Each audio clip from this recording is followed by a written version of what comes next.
امریکی صدر ٹرمپ نے ٹروتھ سوشل پر اپنے ایک بیان میں پوپ لیو کو سخت تنقید کا نشانہ بناتے ہوئے کہا کہ وہ جرائم کے معاملے میں کمزور اور خارجہ پالیسی میں ناکام ہیں۔ ٹرمپ کے مطابق پوپ لیو ٹرمپ انتظامیہ کے بارے میں خوف کی بات کرتے ہیں۔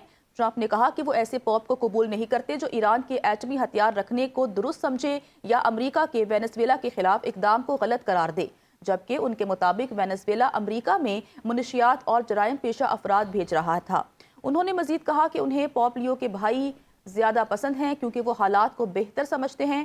ٹرمپ نے زور دیا کہ وہ امریکی صدر کی حیثیت سے وہی کر رہے ہیں جس کے لیے انہیں بھاری اکثریت سے منتخب کیا گیا تھا، اور ان کی ترجیحات میں جرائم کی شرح کو کم کرنا اور معیشت کو مضبوط بنانا شامل ہے۔ ایرانی صدر مسعود پزشکیان نے کہا ہے کہ اگر امریکی حکومت اپنی آمریت ترک کرے اور ایرانی عوام کے حقوق کا احترام کرے تو معاہدے تک پہنچنے کے راستے نکل سکتے ہیں۔ ایرانی صدر نے ایکس پر بیان میں مذاکراتی عمل پر بات کرتے ہوئے امید ظاہر کی کہ دونوں ممالک کے درمیان مستقل حل ممکن ہے۔ انہوں نے مذاکراتی ٹیم کی کارکردگی کو سراہتے ہوئے پارلیمنٹ کے اسپیکر اور مذاکراتی ٹیم کے سربراہ ڈاکٹر کالیباف کی تعریف کی اور ان کے لیے نیک خواہشات کا اظہار کیا۔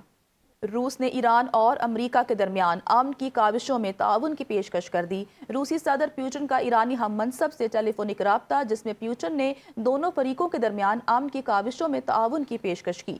روسی صدر کا کہنا تھا کہ روس مشرق وسطیٰ میں امن کے قیام کے لیے کی جانے والی کسی بھی کوشش میں سہولت کاری کے لیے تیار ہے۔ ایرانی صدر مسعود پزشکیان نے سوشل میڈیا پیغام میں کہا کہ روسی صدر پیوٹن سے اسلام آباد مذاکرات پر تبادلہ خیال ہوا۔ ٹیلی فونک گفتگو میں علاقائی اور عالمی پیش رفت پر بات چیت کی گئی۔ آسٹریلیا کا امریکہ سے لا تعلقی کا اعلان، ناکہ بندی میں شمولیت سے انکار۔ آسٹریلیا کے وزیر اعظم اینتھونی البانیز نے واضح اور دو ٹوک انداز میں کہا کہ امریکہ نے اب نئے ہرمز کی ناکہ بندی کے حوالے سے ان کے ملک سے کسی قسم کی مدد طلب نہیں کی، اور آسٹریلیا اس یک طرفہ اقدام کا حصہ نہیں بنے گا۔ میڈیا سے گفتگو میں البانیز نے کہا کہ امریکی اعلان اچانک اور یک طرفہ طور پر کیا گیا، جس میں آسٹریلیا کو نہ اعتماد میں لیا گیا اور نہ ہی کسی تعاون کی درخواست کی گئی۔ انہوں نے زور دیا کہ ان کا ملک ایسی کسی بھی فوجی کارروائی میں شامل نہیں ہوگا جس کے لیے باضابطہ مشاورت یا بین الاقوامی اتفاق رائے موجود نہ ہو۔ برطانیہ نے ٹرمپ کے دعوے کو مسترد کرتے ہوئے کہا کہ وہ اب نئے ہرمز کی امریکی ناکہ بندی میں شامل نہیں ہوگا۔